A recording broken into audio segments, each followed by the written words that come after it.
A conversa de hoje é com Raoni, no Instagram, @RaoniTenório, que escreve bastante lá no perfil dele sobre não monogamia, sobre família não mono. Então já fica a dica pra seguir ele lá no Insta, porque é bem legal. A vivência dele começou num mix bastante improvável, já pula pra não monogamia. E ele é um querido, a gente entrevistou ele no comecinho do ano, mas nesse meio tempo, antes de lançar, muita coisa mudou. E aí agora a gente sentiu que precisava reentrevistar.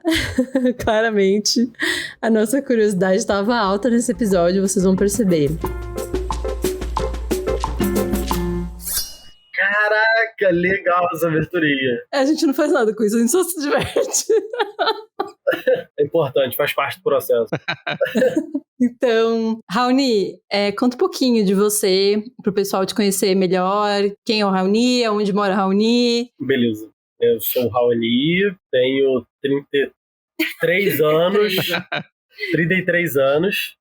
Sou do Rio de Janeiro. Estava um tempinho morando no interior, mas voltei faz um ano. Conheço a não monogamia há um pouco mais de 10 anos. Comecei já conhecendo com esse nome, apesar de na época outros nomes serem mais populares, assim, mas já fui apresentado como não monogamia. Atualmente tenho um filho e 2 enteados. Quando gravamos anteriormente era um filho e um enteado, agora um foi adicionado. Vai aumentando, né? Vai aumentando. Vai aumentando, só aumenta. Não, acho que é isso, por enquanto é isso.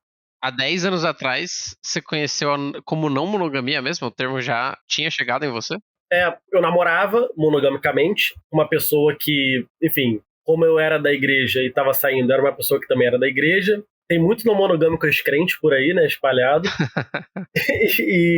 e aí eu namorava monogamicamente e a Camila, ela tinha um relacionamento aberto. Uhum. Tá, do jeito que a gente conhece relacionamento aberto. Ela tinha até começado monogâmico com ele, só que depois virou aberto, né, com alguns acordos específicos que eles tinham. E aí nisso a gente se conheceu, a gente fazia faculdade junto, eu e ela. Um dia ela me falou, eu e meu namorado podemos ficar com outras pessoas. Aí eu, caralho, como assim? Isso existe e tal. Que demais! Porque na minha cabeça, assim, era só ou a monogamia, e aí eu tô falando monogamia, como eu entendia na época, fazer tudo certinho, tá? Tipo, você tá com uma pessoa só, você não trai, você... Bem, tipo, todas as regras implícitas. Isso, exatamente, aquela paradinha ali. Ou você tava meio que solteiro, assim. Então, você poder se relacionar e tá todo mundo consentido com isso, eu achei completamente louco eu nunca ter ouvido isso antes. Eu falei, cara, isso faz sentido, como assim? As pessoas não vivem assim todas e tal. E aí, quando a gente se conheceu, aí meio que a gente se apaixonou, enquanto namorávamos monogamicamente. Depois de um tempo, nos separamos das pessoas com quem a gente estava, e aí começamos a relação, e aí já um primeiro acordo nosso, vamos dizer assim, é que a gente já começou no monogâmico, assim, a gente nem teve muito essa conversa, pra ser sincero, assim, a gente vai se relacionar, vamos, é no monogâmico, né, então... Tipo, não fazia sentido começar de outro jeito. Só que a gente também usava muito o termo relacionamento aberto, porque até no Facebook da época, ou você colocava em um relacionamento sério, ou num relacionamento aberto com... O que a gente percebeu na época era que a relação aberta parecia uma questão de não pode haver envolvimento afetivo com outras pessoas. E vocês queriam ter esse envolvimento afetivo com outras pessoas. Apesar de que na época, enfim, a gente estava apaixonado, e aí quando você está apaixonado você não tem muito essa visão romântica para outras pessoas. É aquela energia embriagante que você só quer saber dela, então, né? Você dá uma sugada ali, né? Você só quer saber da pessoa, né? E aí, na época, a gente meio que procurando, assim, né? A gente era muito curioso e tal, e Camila, na época, bem mais do que eu, então ela me colocou meio que nesse mundo, assim, da não monogamia, então eu fui muito pelos olhos dela, assim, inicialmente, pelo que ela conhecia. E aí tinha uma galera que falava de relações livres no Sul. Sim. Tinha um blog, que era o maior blog, talvez ainda seja, não sei, de relações livres na época. E aí a gente viu que eles tinham uma abordagem que era política e que era interessante. Então talvez a gente seja isso aí. Amor livre, relação livre, o que seja. Mas a gente nunca se preocupou muito de definir, não. Assim, a gente olhou, talvez a gente seja isso. Já aconteceu de, na época, a gente falar, assim, que tinha relação aberta por uma questão de praticidade, né? Mais prático. Praticidade pros outros, né? Vocês têm uma relação aberta? Hoje já é uma coisa que eu que eu já não abro mão de falar, porque eu acho que hoje já tem um acúmulo, assim, suficiente para você conseguir falar e explicar, assim, de um jeito fácil a diferença, né? Com certeza. Você aponta, né? Você fala assim, ó, lê isso aqui, ó. Você já aponta e já fala, ó. Sabe o Google, você pesquisa. Esse termo aqui, especificamente. Você abre aí. Abre isso aqui. Exatamente. Gente, é muito engraçado, porque tempos em tempos, eu vendo meu trabalho de forma barata naquela plataforma 99 Freela, já recebi uns freelas de, tipo assim, escrever textos sobre não monogamia. E aí, a pessoa me dava o título e eu tinha que escrever como ghost, né? Tipo, sem referência e tal. Tipo assim, era assim, diferença do poliamor para anarquia relacional, 7 regras comuns em relações abertas. Falei, caraca, já tá nesse nível, assim, as pessoas estão escrevendo, estão pedindo, né, demandando... As pessoas estão pagando pra escreverem sobre, né? Tipo assim, não é nem que... Isso! Tá rolando freela pra isso. Tá rolando freela. Deixou de ser uma paixão da pessoa porque ela quer falar pra um negócio meramente comercial de tipo assim, alguém escreve pra mim aí porque eu preciso publicar esse artigo. Exatamente. E tipo assim, com esse nível de especificidade, né? Tipo, o poliamor, o que é, regras, diferença pra relação aberta. Eu falei, gente... Nossa, passada. Incrível. Assim, na época não tinha isso, então a gente... O nosso início foi assim. Eu imagino que as regras depois acabaram caindo por terra na vivência de vocês, né? Porque você falou que você começou com umas regrinhas lá, você e a Camila. Não. Ela tinha regras com a relação antiga dela. Ah, tá. Não, a gente não firmou regra de envolvimento com outras pessoas, sabe? A gente não falou, só pode ir até aqui, não, só pode sexo, então não, pode se relacionar, mas não firmamos regra, né? E aí no início, como eu fui muito na onda dela, vamos dizer, mas assim, tô falando aqui que eu fui na onda dela porque ela me apresentou. Mas foi uma ideia que me apaixonou muito, sabe? Eu realmente me enxerguei, assim, eu sabia que eu fazia parte daquilo. E como foi isso? Porque você veio de uma criação cristã, né? Mais ou menos, na verdade. A minha família não era muito cristã, não. A família, a parte do meu pai era, só que eu nunca dei muita bola. E aí, final da adolescência, que é quando a galera tá se drogando e transando, eu fui entrar pra igreja. E aí eu fiz o caminho oposto. Isso. Fui me santificar. E aí, e foram anos muito intensos, assim, eu tenho muito essa característica, assim, de me apaixonar muito pelas coisas, então eu era um crente muito apaixonado pela religião. Quando eu saí, sim, eu tinha muito disso na minha cabeça, né, dessa formação ali cristã e tal, de tudo. Mas, cara, foi muito curioso, porque, quando eu li a não monogamia, pra mim era uma... Caralho, foi muito óbvio, assim. Eu não fiz muito esforço pra aceitar. Então, eu ia te perguntar isso, porque, assim, foi fácil pra você aceitar, você se apaixonou pela ideia, mas tinha essa referência de casamento, de alguma forma, porque você estava inserido numa religião. Tinha traços disso? Você percebia que você se relacionava com traços de não monogamia, mesmo sem nada, assim, sem conversa, sabe? No seu sentimento. Antes da Camila, né? Antes da Camila. No seu sentimento, você se perguntava sobre algumas coisas? Isso é muito engraçado, né? Porque, assim, como eu falei, eu não sabia nem que isso existia. E aí eu levava as minhas relações, assim, essa questão da fidelidade, do nem olhar para outra pessoa e tal. Isso pra mim é, assim... Muito a sério. Muito a sério, muito a sério. Até que no meu namoro antes de Camila, que foi meu último namoro monogâmico, e eu, quando era monogâmico, eu engatava relações, assim. Eu sempre gostei de namorar. Gostei de relações, e terminava uma e começava outra. Adorava isso. Agora eu não preciso terminar pra começar outra. Esse que é o lado bom. O lado bom, né, inclusive. O lado bom. De monogâmico em série pra não monogâmico em série, né? Monogâmico em série, exatamente. Exatamente. Perfeita descrição. E aí, o que aconteceu? No meu namoro anterior, o que aconteceu foi uma coisa que nunca tinha acontecido, que uma pessoa na faculdade me chamou muita atenção. E eu fiquei muito vidrado nela. Não fiquei apaixonado, assim, mas assim, era uma pessoa que eu queria muito pegar. E aquilo me destruía por dentro. Eu me sentia o pior ser humano do planeta. Assim, caralho, como é que eu posso desejar outra pessoa? Que ser humano deplorável eu sou? Foda. Um nível de culpa enorme. Isso me acompanhou por um tempo, assim. Nunca aconteceu nada. A pessoa que eu queria ficar nem desconfia minimamente disso, assim, com toda certeza. Amores platônicos da faculdade. Isso, foi tipo isso. Essa foi a minha primeira crise monogâmica. Primeira e única. talvez, crise monogâmica. Mas eu nunca pensei que existia uma alternativa a isso, sabe? Que não fosse trair ou terminar. E aí, quando veio a monogamia, eu falei, caralho, isso faz todo sentido. E aí, assim, até fiquei em paz com esse meu episódio anterior, assim, tipo, tá, ok, eu não sou um monstro, tava tudo certo eu desejar outra pessoa. Mas aí você se desvencilhou desse... Porque assim, você falou que você foi um cristão muito apaixonado pela religião. Sim. Você se desvencilhou da religião ou disso, ou pelo menos desses costumes, eu acho que não é da religião, né, na verdade. É desses costumes tradicionais em relação a casamento, em relação a isso. Durante ou antes ou depois? Cara, o que acontece? Pra mim, assim, teve uma questão que eu acho que eu tive sorte, que a minha família, inclusive meu pai, assim, que foi que me levou pra igreja, vamos dizer assim, eles sempre foi todo mundo de esquerda, assim. Eu tinha muito um referencial, assim, social e tal, da igreja, eu sempre tive muito isso.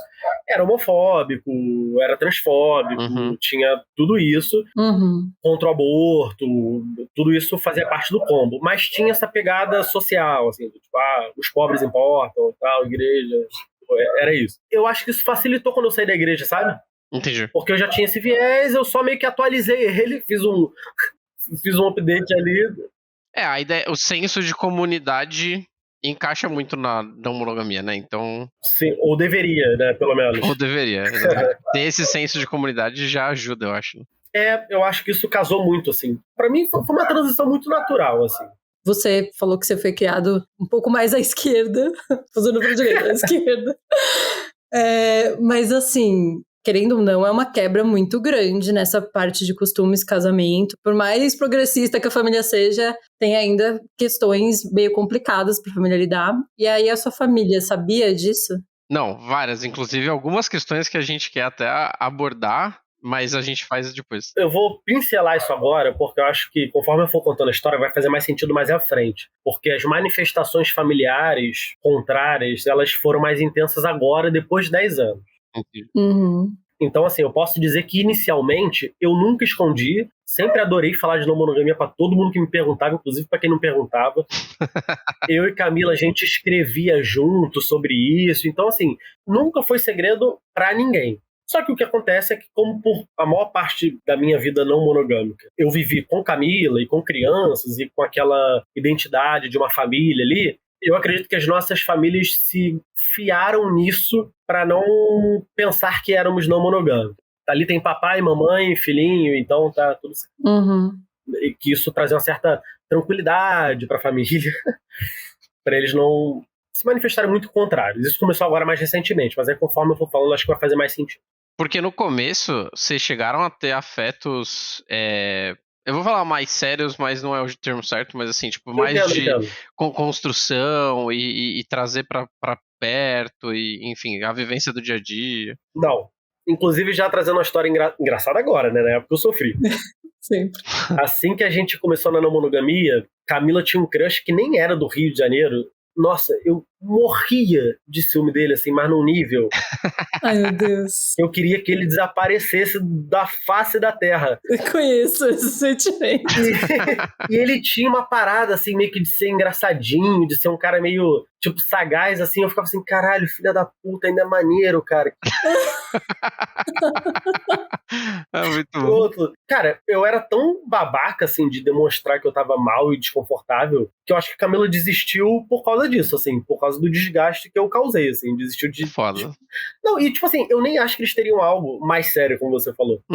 Mas tipo assim, eventualmente se encontrariam, sabe? Alguma coisa assim. Cara, não rolou e tipo assim, eu com certeza tive 95% de participação nisso.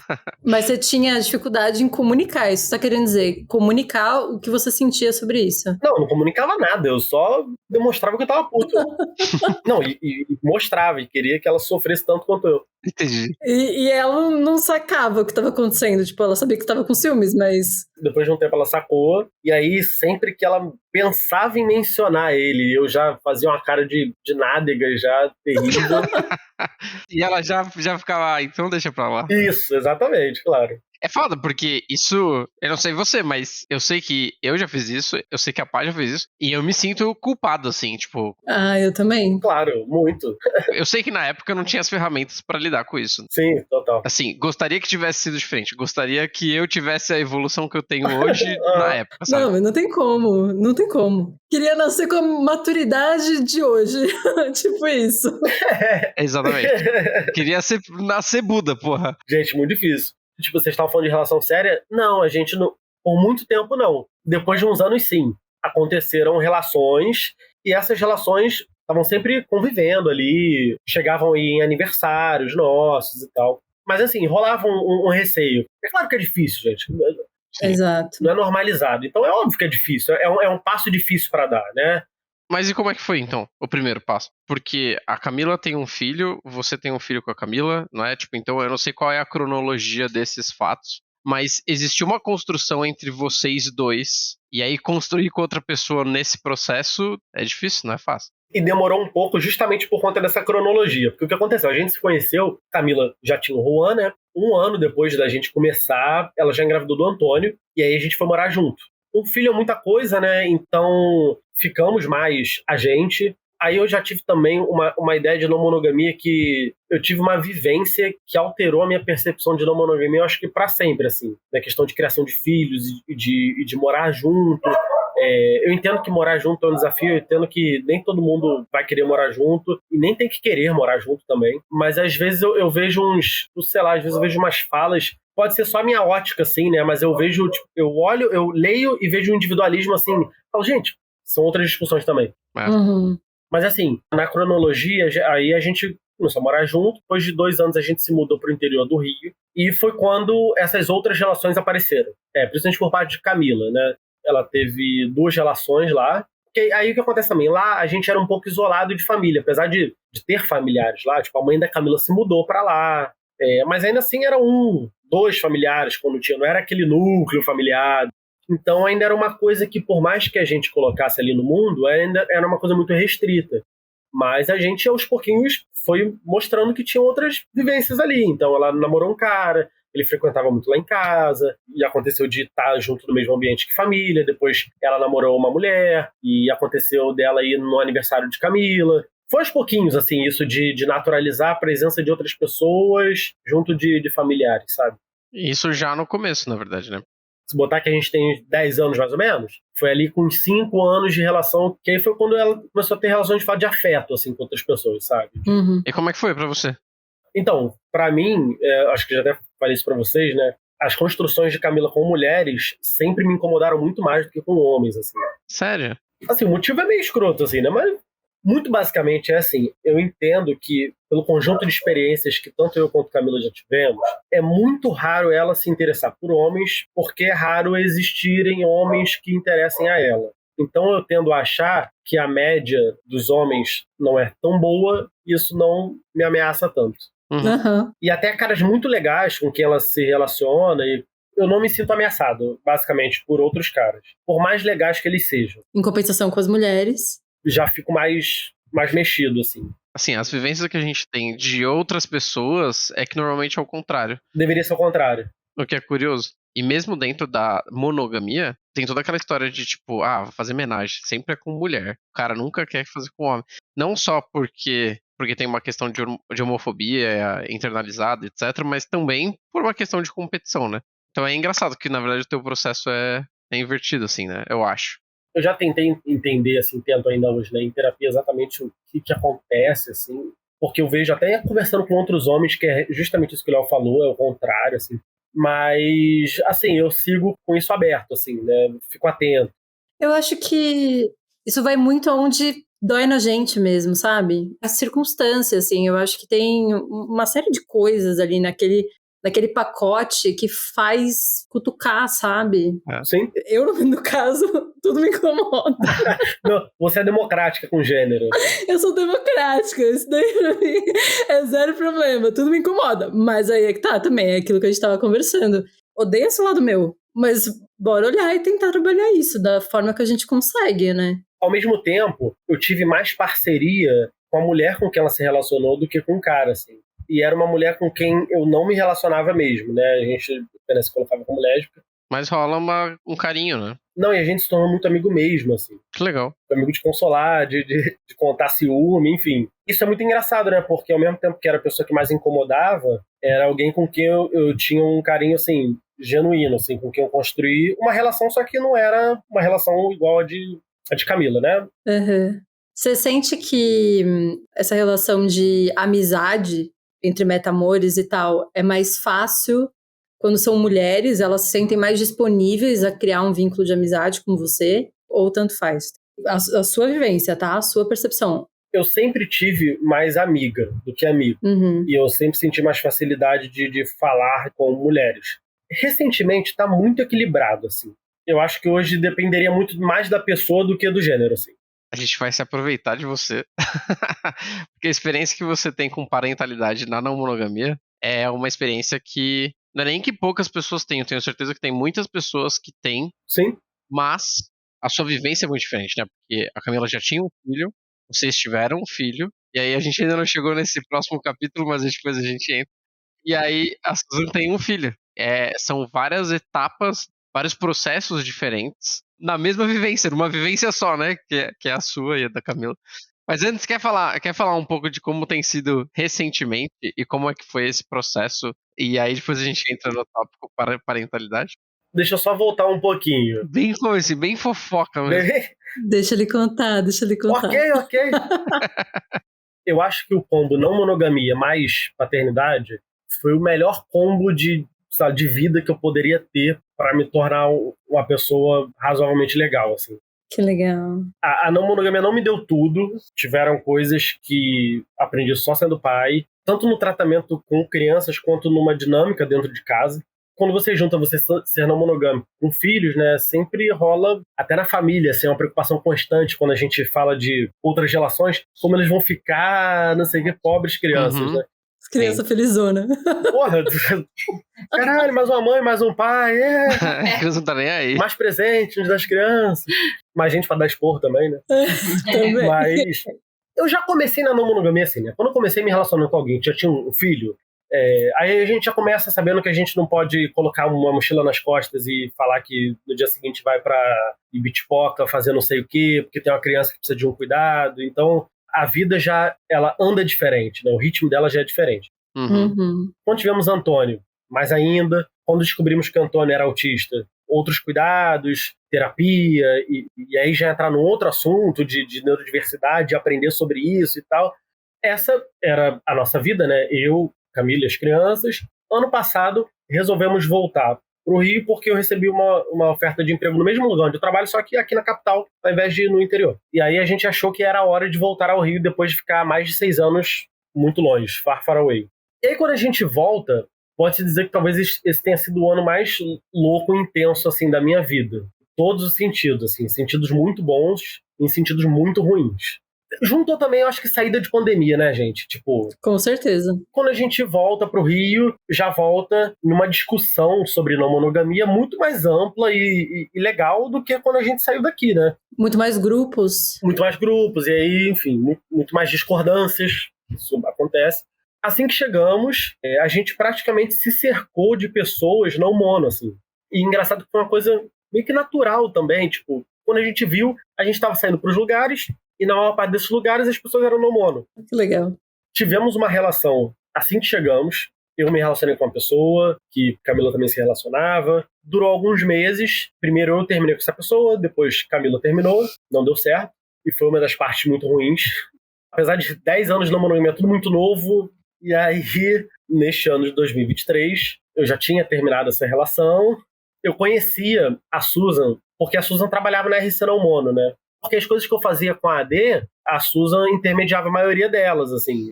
E aí, enquanto eu estava em Itaperuna, seguia esse papo, assim, de internet. Quando eu vim pro Rio, começou, a gente vai se ver. Até quando foi em janeiro, eu falei, pô, o bora ficou mais sério.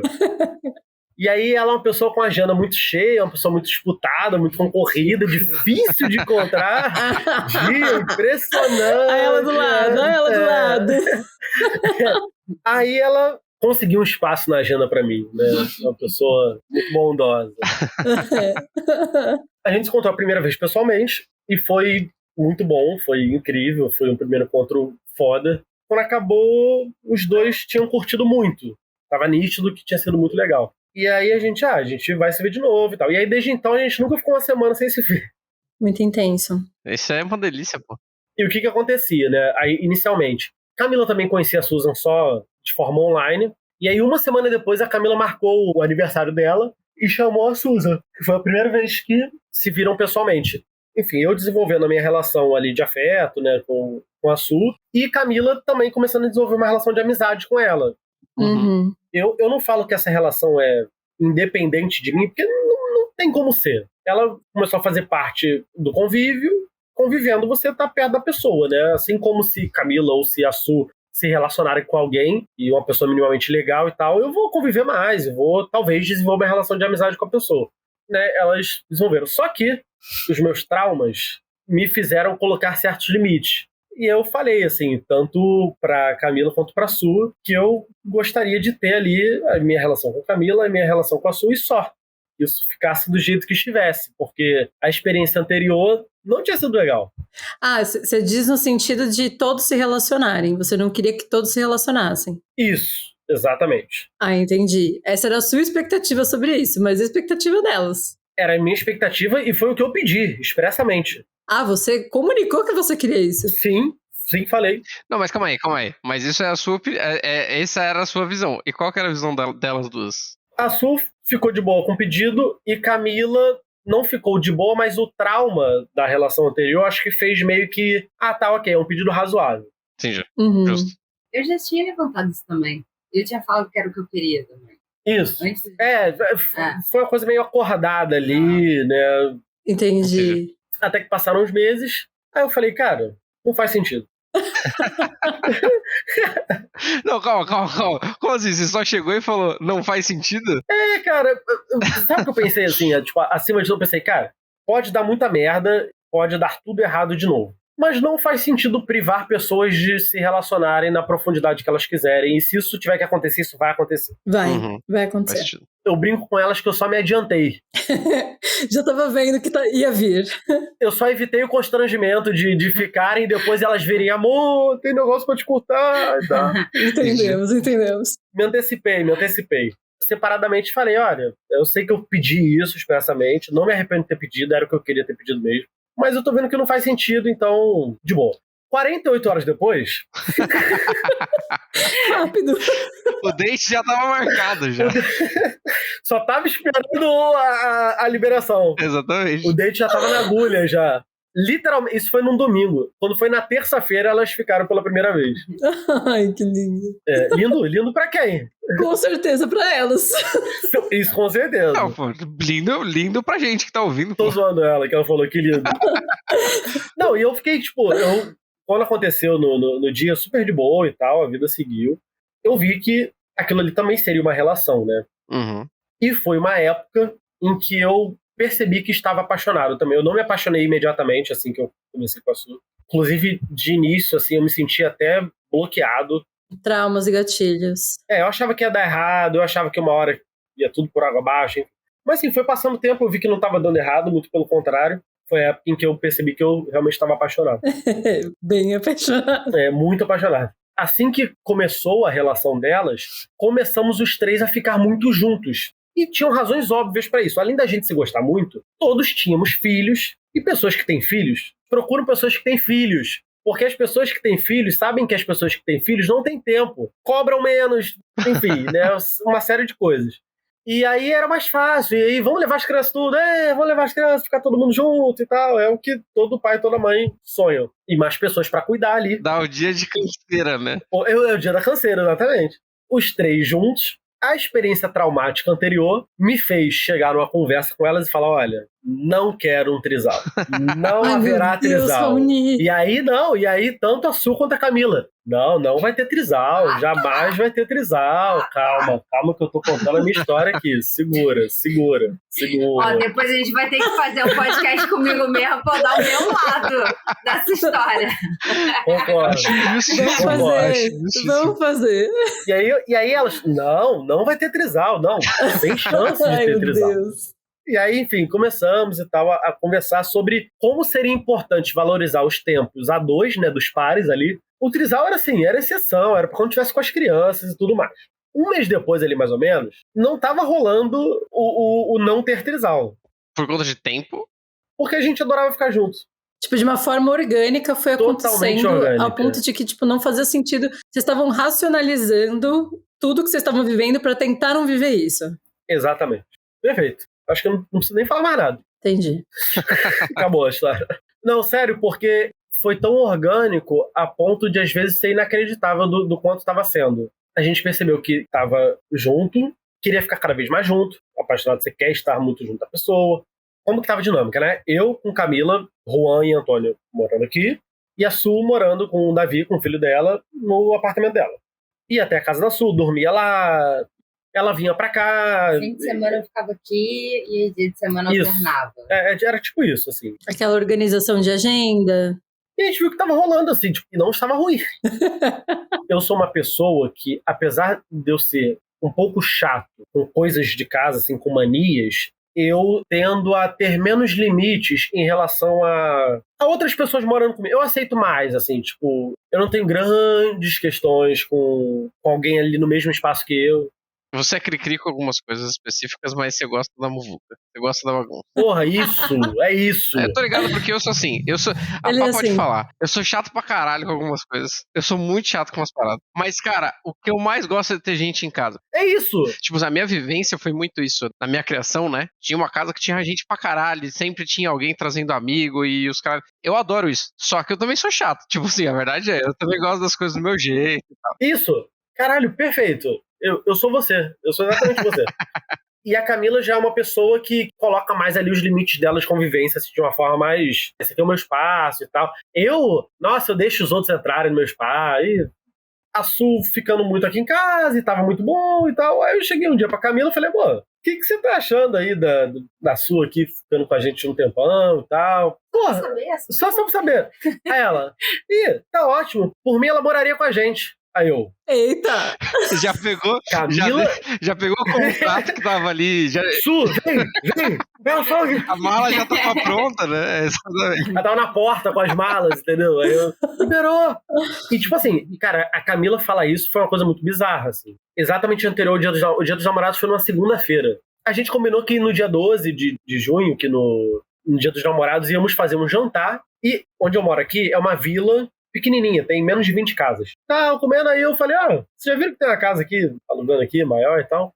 A gente podia dar uma olhada ali, tá ali, só pegar a chave. Os três, no Dia dos Namorados, vendo casa 2 dias depois de dizer que tava ok, morar junto. 2 semanas. Fazia 2 semanas que a Su tinha pedido a Camila em namoro. De relação não eram 2 semanas, mas de, tipo, namoro oficial era isso. Tempo é muito relativo e quando você já tem uma convivência, você conhece muito daquela pessoa, então já é outra coisa, assim, já não é uma coisa muito impulsiva. Isso era uma coisa que eu discutia muito em terapia, né? Que eu falava para minha psicóloga, eu falei, cara, a gente vê muito um ao outro no dia a dia, e eu acho que não tá ninguém enganado sobre como é o outro, assim. É óbvio que tem, isso sempre tem que ter. Tem a questão também do sonho, da fantasia, porque tudo que você vai fazer de novo, você tem que ter uma fantasia na cabeça também, senão você não anda, né? Tipo, vai ser lindo, vai ser... Claro que você acredita nisso, né? Tipo, isso te move a você querer as coisas. Ter expectativa faz a gente se sentir realizado, né? E vivo, né? E vivo, exatamente. Mas ao mesmo tempo era uma expectativa que tinha muito um pé na realidade, assim, de cada um saber como o outro era. Desde esse fatídico final de semana em que a gente começou a conviver, assim, cada vez mais. A Su tem a guarda compartilhada com o pai do filho dela. Então uma semana fica com a gente e uma semana fica com o pai. Na semana em que ela estava sem o filho, ela ficava quase que integralmente com a gente. E nas semanas em que ela estava com o filho, ela tinha que ficar lá porque ele estudava lá perto, então não tinha nem como, assim, era... Nas vezes que a gente tentava fazer uma coisa diferente, ficava muito cansativo até, assim, tipo, não são bairros próximos, então tinha deslocamento e tal. É aquele meme do, antes de namorar alguém, veja quanto é o Uber da casa da pessoa. Total.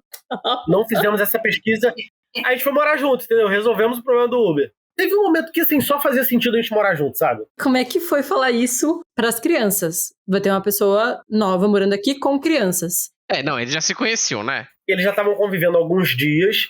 Isso foi um negócio bem, assim... Só um parênteses. Além de tudo isso, eles sabiam qual era a relação de vocês? Assim, a gente falou que a gente ia entrar nesse assunto. Total. Então vamos entrar nesse assunto. Porque eu acho que, assim, foi o que eu falei, né? Eles nasceram, vocês já eram non-money, então vocês não tiveram que explicar depois deles mais velhos, né? Tipo, mas durante a criação deles, como foi explicar isso pra eles? Se vocês explicaram, se não explicaram, como que era esse processo?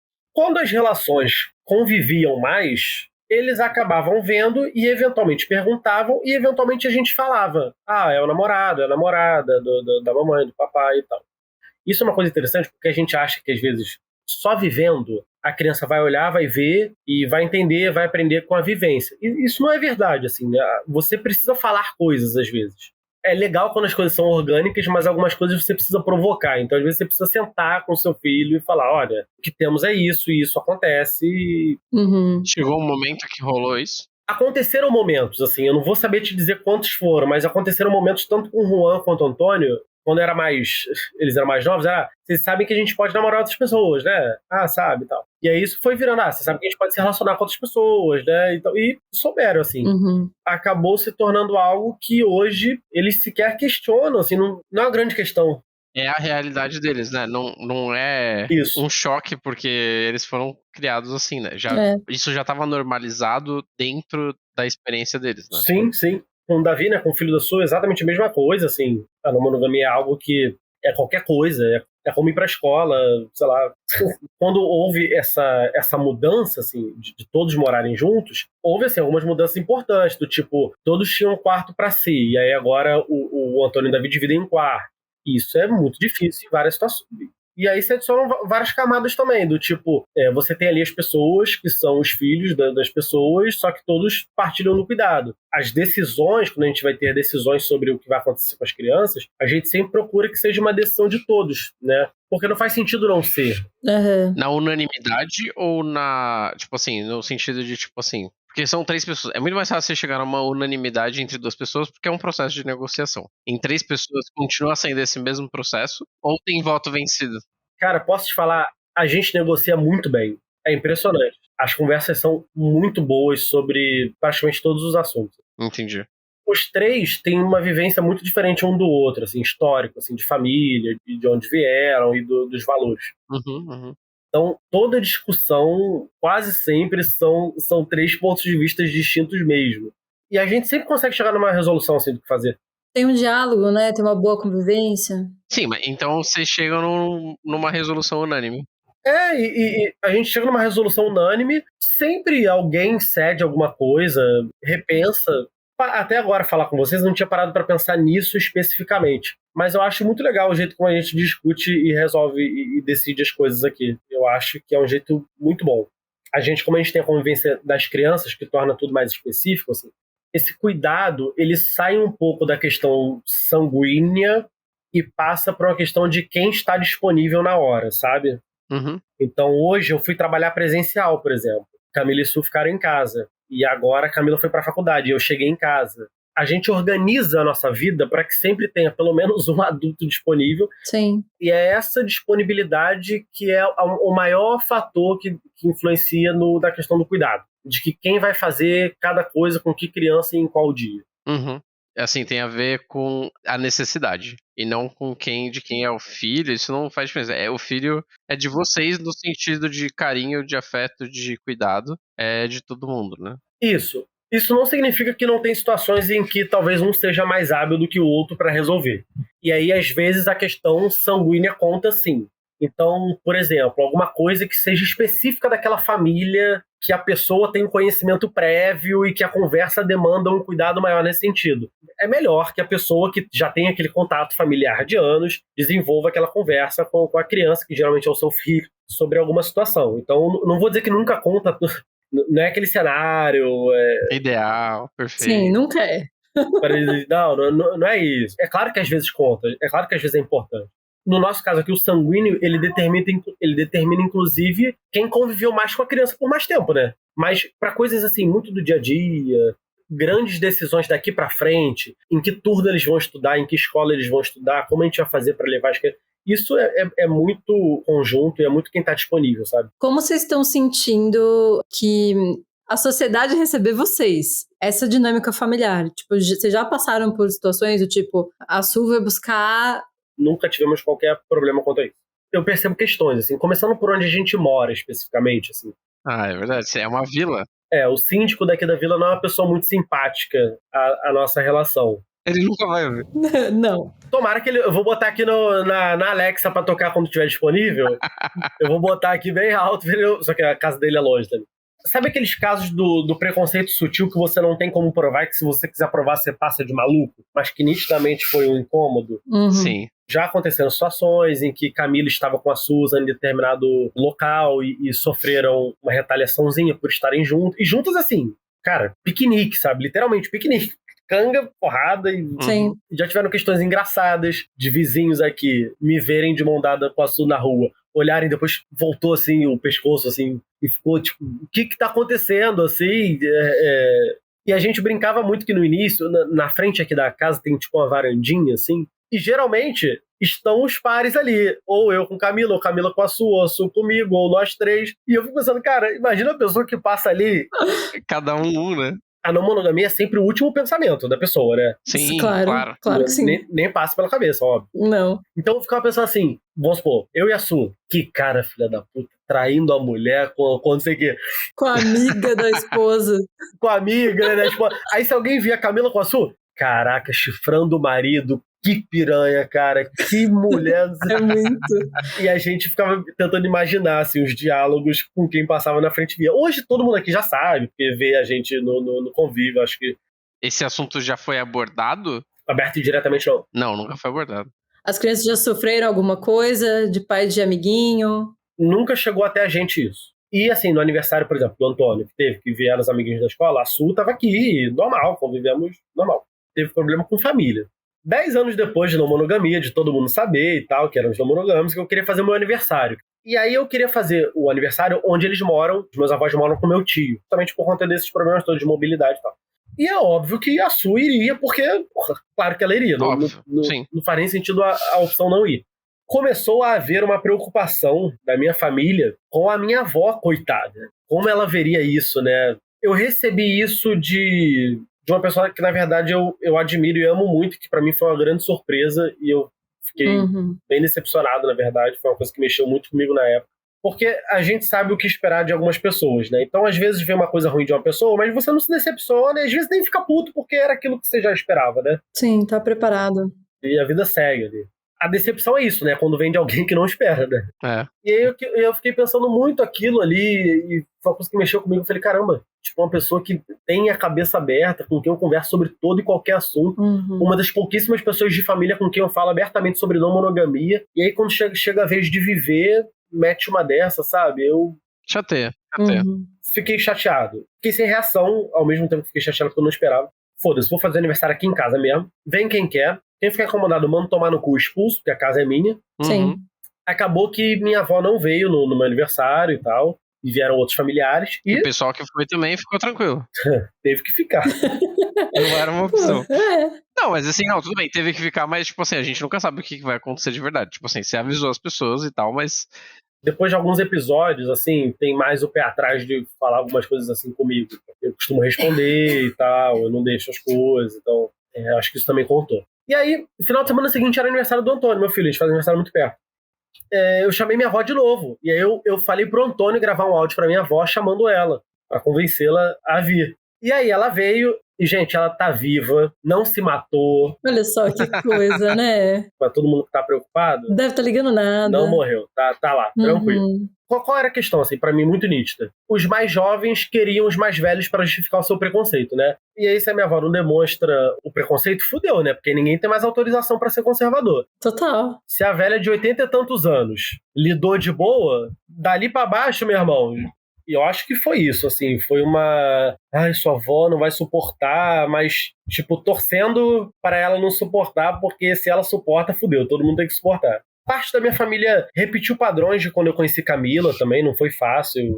Camila teve rejeição. Não sei se com o Léo foi a mesma coisa, e não sei se a Paula sabe, mas assim, existe ali um código secreto de criação dos meninos, que é o seguinte, se você se relaciona com uma mulher que tem filho, você está estragando sua vida. Não foi porque a Pá não tem filhos, mas eu sei que isso é algo. Você tá jogando a sua vida no Nico. Como é que é assim? Você vai pegar filho dos outros pra criar e tal. Você é um otário e tudo mais. Uhum. E aí eu fiz isso 2 vezes, né? Não satisfeito de fazer uma, eu tô fazendo agora a segunda vez porque gosto. Aí, ó. Tá aí, porque gosto. E aí foi uma coisa que até me fez repensar um pouco a minha relação com a minha família, assim, até que ponto é legal partilhar as coisas com eles. Então, por exemplo, sabe aquele negócio, pegando um pouco emprestado dos movimentos minoritários, assim, do tipo, quero fazer parte de alguns lugares, mas se alguns lugares me rejeitarem, meio que foda-se, também não... A Geni uma vez escreveu isso sobre carnaval, eu achei muito legal. Não é porque uma coisa me foi negada que eu tenho que desejar ela também. Às vezes eu vou lá, não queria mesmo isso aqui não, valeu. Sim, claro. Então, assim, eu comecei a pensar no que partilhar, no que não partilhar, então ela veio aqui pra casa, assim, e eu não transformei isso num grande evento, sabe? Eu tenho parentes que moram aqui perto, então eventualmente a gente tá no mercado e esbarra com alguém, encontra alguém, a pessoa sabe, tá vendo o que tá acontecendo. A gente tá postando o tempo todo que a gente tá junto, e que a gente tá dormindo junto, acordando junto, vivendo junto. Exatamente. Todo mundo já sabe, mas eu não me sinto alegre em partilhar, sabe? Alegria. Consigo entender. Conversar com uma pessoa e você vê, e você vai com tesão de contar, com aquela vontade, caralho, você não sabe o que tá acontecendo. Não é isso que eu sinto, então foda-se. Porque no fim é a vivência de vocês, tipo assim, eu acho que vocês têm que estar felizes, né? Ninguém tem que estar feliz por vocês.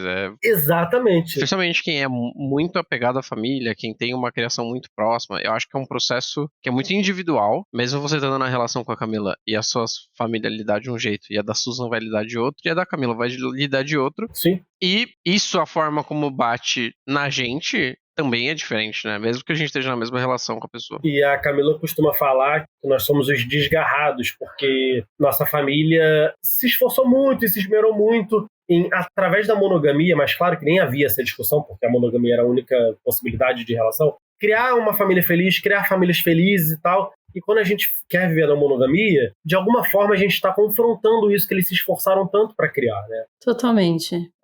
Isso afronta, apesar da gente não estar rejeitando a forma como a gente foi criado. Claro que não. A gente não tá jogando no lixo, a gente não tá falando mal, a gente não tá desprezando, muito pelo contrário. Não deixa de ser uma afronta. Tem muita resistência, né, para ver esses novos formatos, exatamente porque a ideia de família feliz é esse formato, mas também eu acho que às vezes falta olhar outros formatos que algumas pessoas, não todo mundo, mas algumas pessoas têm, que se assemelham muito com a da monogamia. Total. Sim. Famílias que você tem uma rede de apoio enorme, que o tio cuida do seu filho, que o outro tio também cuida, que o seu amigo cuida, que a minha família tem uma estrutura, eu nem sei se eles escutam o podcast, provavelmente eles vão escutar essa parte e eles vão perceber. É uma estrutura muito parecida com a de comunidade, assim. Sim. Eu tenho os meus pais, eu tenho os meus padrinhos, eu tenho o tio e uma tia minha, que são muito próximos, e assim, eu sinto que eles são meus pais, sabe, assim. E eu costumo dizer, assim, que todo sistema de dominação, de opressão, seja lá como a gente queira chamar, por mais forte que ele seja, ele passa longe de ser perfeito. Ele é artificial, ele é imposto, ele é violento, é coercitivo. Como ele é isso tudo, a gente vai achar brechas de vida no meio desse sistema. Então, às vezes, a gente ouve umas coisas assim, porque o não sei o que é o sistema perfeito. Não é perfeito. É cheio de falhas, e a monogamia é cheia de falhas. Tanto é que existem vários formatos familiares, como você falou, que desafiam essa ideia da monogamia, entendeu? Eu acho que é importante, porque as pessoas acham que isso é coisa de, isso é modernice e tal. Ao contrário, tipo assim, isso é de muito tempo, né? Muito tempo. É muito legal enxergar esses lastros, assim, de vida nessas experiências. É por isso que, às vezes, fazendo link com outro assunto, eu super acho que a gente tem que discutir não monogamia e discutir conceitos. Eu não acho que dá pra chamar tudo de não monogamia. Uhum. Eu acho a ideia de abarcar lindo, mas assim, coisas precisam ser conceituadas, e na conceituação a gente exclui e tal. Mas é por isso que, às vezes, eu gosto de valorizar experiências, mesmo que não sejam não monogâmicas, mas eu gosto de olhar para essa experiência e falar, cara, aqui existe um potencial de vida. Por mais que eu mesmo não chame isso de não monogamia, se alguém me perguntar, isso aí você acha que é? Eu posso falar, não, acho que não se encaixa. Mas eu gosto de abraçar isso, sabe? Sim. De abarcar isso como uma experiência possível. Uhum. De falar, isso aqui foge um pouquinho aqui da regra, ó. Isso aqui tenta sair aqui.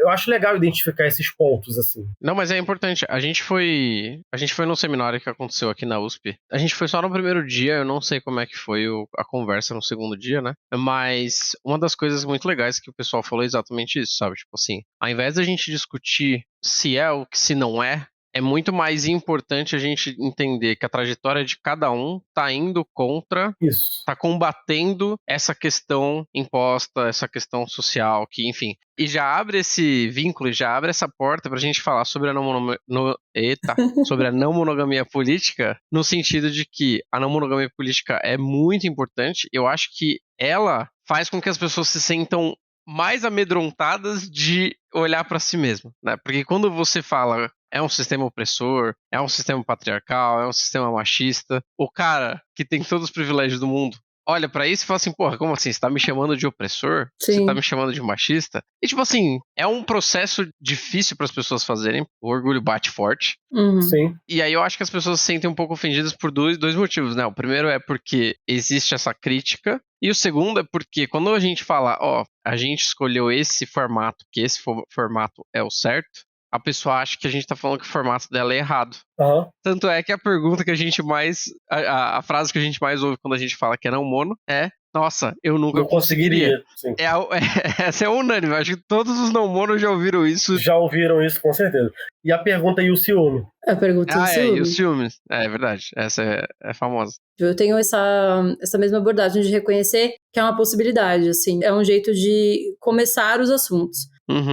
A gente também tem que lembrar que só essa possibilidade de amor, né, só essa possibilidade de afeto, ela não muda o mundo, assim, não vai mudar a sociedade. Afeto não muda a sociedade, assim. Eu acho que a gente aí precisa entrar com essa parte de letramento, né, de falar sobre não monogamia política, falar com pessoa certa sobre não monogamia política, sabe, leitura. A própria Brigitte, quando ela fala no desafio poliamoroso, ela fala uma coisa muito foda, que é, tipo, não adianta a gente achar que tá desarmando as hierarquias relacionais se todo o nosso entorno é feito para competição. Então, o seu trabalho é feito para competição, o seu estudo é feito para competição. Existe toda uma rede de sistemas montados em que geram competição, em que a gente tem que ganhar, a gente tem que ultrapassar, a gente tem que competir com a pessoa. E aí a gente colocar toda a expectativa de que na área relacional a gente vai desmantelar tudo isso. Não vai. Não vai, amigo. Não vai porque tá tudo concatenado, assim. Então é uma atitude, de fato, política, assim. E entender a perspectiva que a gente quer atingir, né? O que a gente precisa melhorar, que às vezes não tem nada a ver com a não monogamia política, para que tudo consiga se conectar e a gente consiga atingir o que a gente quer. Sim, exatamente. Então, por isso que a gente fala que não é uma luta que tá lá isolada, é uma luta que ela tem sim que ter intersecções, ela tem que ter outras lutas, você tem que se mobilizar sobre isso, tem que se informar sobre isso. Eu acho que também é papel fundamental da gente que já tá, e aí falando aqui, não me colocando como super à frente, porque não tô e nunca estarei.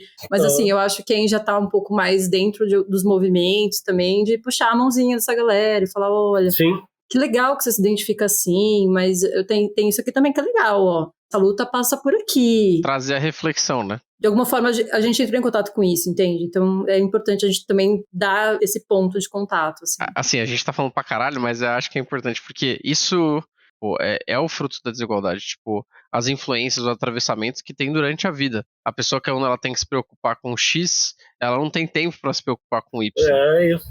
Então, tipo, abarcar, né, que nem você falou, a gente pode não considerar não monogamia, porque, querendo ou não, é também uma definição, não sei se acadêmica é a palavra certa, mas é uma definição que ela tem um objetivo. Claro, é impossível não definir coisas assim, você tem que conceituar. Só que é importante acolher, né? Isso, eu acho que acabou que, assim, a gente nem falou muito, mas de quando eu escrevia mais sobre não monogamia, eu percebi que vinham pessoas, assim, de muitas vivências conversar comigo. E aí eu percebi, assim, que a maioria das pessoas que vinham eram pessoas que já tinham algum contato com não monogamia, só que vinham de vários universos. Tipo, monogâmico mesmo, nem chegava lá, assim. Tipo, eram pessoas que tinham cada um sua experiência e vivendo, homens, mulheres e tal. E aí a pessoa contava a história e falava, caralho, que história foda, né, que essa pessoa tem, que levou ele ou ela... Que bizarro, assim, como essa pessoa conseguiu chegar e tal. E você vai vendo o fruto dessa desigualdade mesmo, assim. Como as vivências são tão diferentes, né? Sim. O que foi mais difícil nessa sua jornada não mono, e se ainda é a parte mais difícil? Quando a gente gravou da outra vez, eu falei... De início, assim que eu iniciei na não monogamia, sem dúvidas, foi o ciúme. Só que depois de um tempo, isso passou a ser uma questão menor, até secundária. E eu tava com muita dificuldade de na verdade, ser empático, assim. Então, se eu me deparava com alguma situação que uma relação minha estava tendo e que aquilo ali não era uma questão minha, eu achava um drama desnecessário. Ai, meu Deus. Isso é muito ruim, né? Porque a pessoa, ela passa a não se sentir tão confortável de se abrir com você sobre as coisas que ela tá sentindo, porque se você não vai validar, pra que ela vai te contar as coisas? Exato. Péssimo. Isso foi uma coisa que eu peraí, eu preciso ver isso, é uma coisa importante. Tô construindo relações, isso é importante. E aí, quando eu me apaixonei... Apaixonou, amor? Eu me apaixonei, foi verdade. Aí a Susan mete, por quem? O que aconteceu? Cara, a questão do ciúme voltou assim com muita força. Assim, bizarramente com força. Assim, de um jeito, com certeza, não saudável.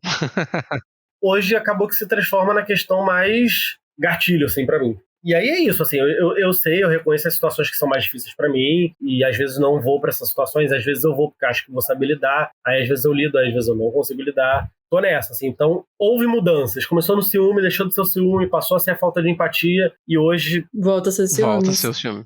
Há uma grande questão de ciúmes. Provavelmente é um ciúmes que vem diferente, né? Mas ele tá aí. Ele vem diferente, mas ele às vezes é um sentimento que tanto ciúmes quanto a inveja, não dá pra falar que, parou, nunca mais vou sentir. Eu acho que ele muda, mas às vezes ele vai voltar, e vai voltar horrível. Vai voltar, e assim, até vejo menos isso hoje, assim, que bom, no meio não monogâmico. Mas às vezes parece que as pessoas pegam a compersão, né, que é essa definição sobre você sentir a alegria de ver a pessoa conversando com outra pessoa, como se fosse um objetivo pra você chegar, tipo, você tem que sair do ciúme para chegar na compersão. Não. Talvez nunca chegue. Não, talvez não chegue, e eu não sei nem se isso é legal de ser buscado. Eu acho que é legal você estar bem. Se você está bem sentindo compersão, foda.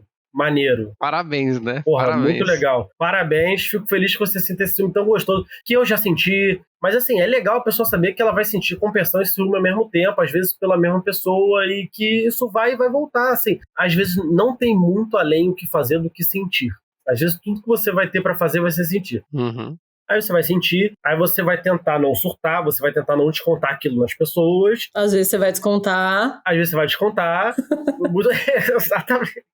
E aí você vai passar por aquilo, gente. E vai ser isso. Até acontecer de novo. Pior, melhor, com mais intensidade, com menos intensidade. Mas às vezes eu acho que a gente falta um pouco abraçar um pouquinho essa coisa meio ruim que a gente é, sabe? Total. Meio feia às vezes e tal. É que não é feio, né? É a realidade. A gente lutar contra Assim, a gente não tem como não sentir. O que a gente pode fazer é aprender a lidar, né? Isso. A gente não tem como não sentir. Eu acho que isso é importante. Você falou que no começo você e a Camila não tinham definido nome nenhum dentro do guarda-chuva. Quero saber se hoje é mais ligado a você. Se você hoje se identifica com algum termo dentro da não monogamia ou com nenhum termo. É só não monogamia, é isso aí. Eu continuo falando que eu sou não monogâmico. Assim. E sempre que eu falo ou escrevo sobre o assunto, eu falo não monogamia. Pra mim é isso que faz sentido falar. Assim. É como a gente se identifica também. Legal. E aí a pergunta, tema do podcast, que é o seu tempero não mono. Qual que é o tempero da sua vida não monogâmica? Essa pergunta, na verdade, hoje eu tava conversando com a Sua antes do podcast e falei que eu não tinha pensado ainda o tempero. Fui fazendo as coisas segundos antes de entrar aqui a ela. Noz moscada. Aí eu, cara, por quê? Aí ela falou que é intensa, é surpreendente e, de fato, você tem que ralar pra conseguir. É isso. Muito bom. Amei. Eu acho que intensa e surpreendente e ralar pra conseguir são 3 pilares da minha vida hoje. Entendi, muito bom. É a realidade não mono. Exatamente. Tá, amei. Vamos pra parte de indicações? Aí a gente fecha? Tem alguma indicação? Você quer indicar alguma coisa? Ou não também, se você não quiser. Se me perguntassem um livro que a pessoa pudesse ler sobre não monogamia, eu indicaria o Desafio Poliamoroso da Brigitte Vassalo, mas já avisando assim que não é uma leitura fácil a maior parte do tempo. Então, às vezes vai ser chata, às vezes você vai ter que parar, deixar um pouco de lado, depois voltar àquilo, mas eu acho que é o livro que resume, assim, boa parte do que eu penso, né, sobre não monogamia. Eu tô de acordo com muita coisa que tá ali, com praticamente tudo. Uhum. Em relação à conta do Instagram, quero indicar 2, puxando a sardinha para o nosso lado. Indica tudo. Que são a Deep Web Não Mono. Vamos voltar à indicação, vai ser uma segunda vez aqui, repetequinho. Justíssimo. Exatamente. E o Instagram que se chama Aquela Que Sabe, o de Camila, em que ela coloca não só as reflexões delas da monogamia lá, mas também as artes dela. Eu recomendo a todos que olhem. Enfim, são as 2 contas de Instagram que eu quero deixar hoje. Fechou. Tá bom, a gente vai deixar no post como sempre. Achou, meu bem, a sua indicação? Vou recomendar o episódio que eu assisti com a Jaque, de Modern Love. E é muito massa. Adoro Modern Love. É legal. É o 6º episódio da primeira temporada do Modern Love Amsterdã. Porque trata de parentalidade. A história, apesar de não ter nada a ver com a sua história, lembra vários pontos de parentalidade, de todo esse processo da não monogamia, sabe? Tipo, então, tem a ver com a não monogamia. E é bem legal o episódio. É fofinho aí. E é para as pessoas verem. Legal. Eu vou indicar um canal no YouTube. Tem também a conta do Instagram, mas eu não vou conseguir linkar, porque eu acho que ele não permite que faça essa tag. Mas é um canal que chama Hora Thiago. Uhum. É muito legal pra quem curte cultura pop, cinema, séries, quadrinhos. Ele traz referência de muita qualidade, ele faz meio que umas análises, assim, sobre séries e tal, e aí ele puxa referência tanto da parte de audiovisual quanto política, traz tudo isso, faz um montuado que fica, assim, incrível. Hora Thiago o nome. Hora Thiago, é do Thiago Guimarães. E ele fez um vídeo recentemente que chama Quem Lacra Não Lucra, Nimona e Boicote a Produções LGBTQIAPN+. Eu achei que ficou, assim, sensacional, trouxe muita referência, trouxe muita informação, assim, pertinente, sabe? E me deu muita vontade de assistir Nimona. Eu não assisti ainda, mas tô com muita vontade de assistir. Então eu vou deixar os 2, mesmo eu não tendo assistido Nimona. Não, e a forma que ele faz, ele é muito didático, né? Muito didático. Ele é muito didático, é muito bom. Eu não assisti Nimona, eu não posso falar que é legal, mas eu acho que a gente deveria, sim, apoiar essas produções, né? Que no final das contas, ao que parece, sofreu realmente muito boicote, assim, pra sair. Então eu acho que a gente tem, sim, que assistir. Gostei do título. É bem legal, você vai amar, assim, é um canal incrível. Eu deixei de falar uma coisa e quando eu falou da indicação dele, eu lembrei que eu preciso falar sobre isso e realmente é a última coisa que eu vou falar, que é uma questão de parentalidade. Eu falei da outra vez que eu gravei também, e que eu acho muito importante, é que eu percebi com o tempo que a maior parte dos textos que falavam sobre parentalidade e que não eram feitos por pessoas que tinham filho, costumavam focar muito na questão dos pais, falando assim, pais, descentralizem o cuidado dos seus filhos, deixem outras pessoas participar do cuidado. E eu comecei a achar isso meio bizarro, assim, porque eu acho que o foco precisava ser o outro. Então, eu acho que, para a gente pensar parentalidade, só para, né, fechar esse assunto da minha parte, eu acho que seria legal quando as pessoas forem pensar, e eu acho que todo mundo tem que falar sobre parentalidade, tá? Quem tem filho, quem não tem, acho que todo mundo tem que discutir sobre tudo. Sim. Sim, sim. Eu acho que seria legal mudar um pouco o foco, do tipo, pessoas que não têm filhos ou que não participam, não sei o quê, participem do cuidado, coloquem-se à disposição. Porque é claro que a gente quer. Por mais que a gente tenha dificuldade, e que a gente vai ter dificuldade, é óbvio que é isso que a gente quer, né? A gente está sobrecarregado. Então, seria legal que esse foco se voltasse para as pessoas que hoje não participam do cuidado. Assim como, sei lá, o foco do combate ao racismo tem que ser as pessoas brancas que são as racistas, né? Porque as pessoas negras estão sofrendo com o racismo. Então, a gente tem que parar de ser racista. Então, tentando fazer um link com outras opressões, eu acho que seria legal essa inversão da abordagem, né? Se colocar como, né? Tem muito a ver com rede de apoio também, né? A gente às vezes fala de rede de apoio de um lugar muito de tipo, a minha rede que me apoia. Sendo que, na verdade, você tá apoiando alguém. A rede de apoio também é de mão dupla, e eu acho que, inclusive, em questão dos filhos, né? Você tem razão. Não, e a vida tá difícil pra todo mundo. Viver no capitalismo é uma merda, a gente não tem tempo pra nada, a gente não tem liberdade. É uma merda pra todo mundo. Uhum. Só que dentro disso, é legal que, se for haver essa abordagem da parentalidade, que isso seja direcionado a quem não participa do cuidado, né? Acho que é mais interessante. Deu seu recado maravilhoso nesse final. Gostou desse episódio? Fez sentido pra você? Compartilha ele com seus amigos nas redes sociais, naqueles grupos de WhatsApp. Claro, também, se você achar que a gente merece, você pode avaliar o nosso podcast aqui na plataforma. Assim você apoia o nosso projeto e ajuda a espalhar a palavra não mono, não é mesmo? Também segue a gente lá no Instagram e nas redes sociais. Você pode achar o nosso perfil em todas, buscando por Temperos NM ou só Temperos Não Mono mesmo. A gente troca umas ideias por lá, também indica tudo desse nosso universo não mono, inclusive as coisas que rolam aqui nos episódios do podcast. Fechou?